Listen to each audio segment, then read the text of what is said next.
ملک بھر میں سرکاری سطح پر آج یوم تقدس قرآن منایا جائے گا۔ وزیر اعظم کی قوم سے یک زبان ہو کر ریلیاں نکالنے کی اپیل۔ پارلیمنٹ کے مشترکہ اجلاس سے خطاب میں کہا صرف مذمت کافی نہیں، قرآن پاک کی بے حرمتی کی اجازت کیوں دی؟ سویڈش حکومت کو پوزیشن کلیئر کرنا ہوگی۔ ملعون شخص کو نشان عبرت بنایا جائے، سویڈن والے باز نہ آئے تو پوری قوم سیسا پلائی دیوار بن جائے گی۔ OIC پیغام دے، ایسی حرکت دوبارہ ہوئی تو ہم سے گلہ نہ کیا جائے۔ دنیا کو بے امنی، نفرت اور انتشار سے بچانا ہوگا۔ ایوان نے مذمتی قرارداد منظور کر لی، ناپاک جسارت کرنے والے کے خلاف قانونی کارروائی کا مطالبہ۔ سویڈش حکومت نے غیر ذمہ داری کا مظاہرہ کیا، ایسے اقدامات سے ریاستوں کے درمیان مسئلہ پیدا ہو سکتا ہے۔ یوسف رضا گیلانی، وسیم شہزاد، احسن اقبال اور مولانا اسد کا خطاب۔ معاملے کو OIC کے پلیٹ فارم سے بھرپور انداز میں اٹھانے کا مشورہ۔ کہا اسلاموفوبیا کو مذاہب کے خلاف نفرت انگیزی کے تناظر میں دیکھا جائے۔ جماعت اسلامی کے سینیٹر مشتاق احمد کا سویڈش سفیر کو ملک بدر کرنے کا مطالبہ۔ سویڈن واقعے کے خلاف مختلف شہروں میں احتجاج۔ پشاور میں تقدس قرآن ریلی۔ کراچی، کوئٹہ، ملتان، منیر، ثوابی دادو اور جیکب آباد میں بھی قرآن پاک کی بے حرمتی کے خلاف مظاہرے۔ مسیحی برادری بھی احتجاج میں شریک۔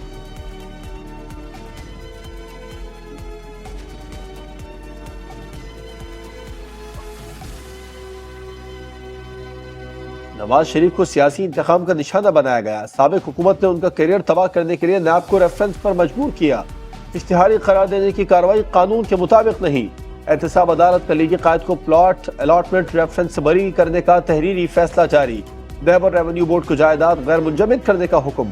وزیر اعظم شہباز شریف کہتے ہیں عدالتی فیصلہ گواہی دے رہا ہے کہ نواز شریف کو نیب نیازی گٹھ جوڑ کے ذریعے سیاسی انتقام کا نشانہ بنایا گیا۔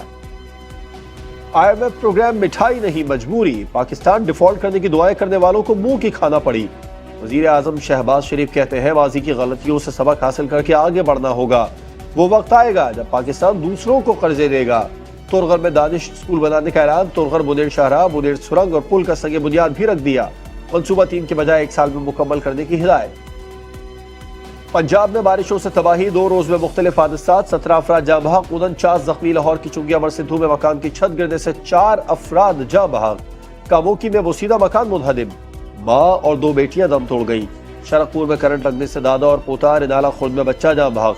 مزنگ میں شادی ہال کی دیوار اسپتال کی شیڈ پر گر گئی، 14 افراد زخمی۔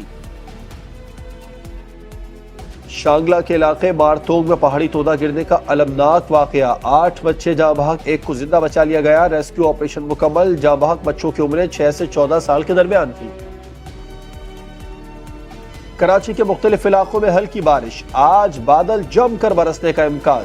میئر کراچی مرتضی وہاب نے رین ایمرجنسی نافذ کر دی۔ KMC کے تمام محکمے 24 گھنٹے کھلے رہیں گے۔ تمام محکموں کے سربراہان بھی بارش ختم ہونے تک موجود رہیں گے۔ عملے کو پوری مشینری کے ساتھ موجود رہنے کی ہدایت۔ کراچی کی اعظم بستی میں فائرنگ، سلمان نامی نوجوان جاں بحق، دوست زخمی۔ مقتول کے بھائی کا کہنا ہے گینگ وار والوں نے دھمکی دی تھی۔ نارتھ ناظم آباد میں مبینہ پولیس مقابلوں میں 1 ڈاکو مارا گیا، دوسرا زخمی حالت میں گرفتار۔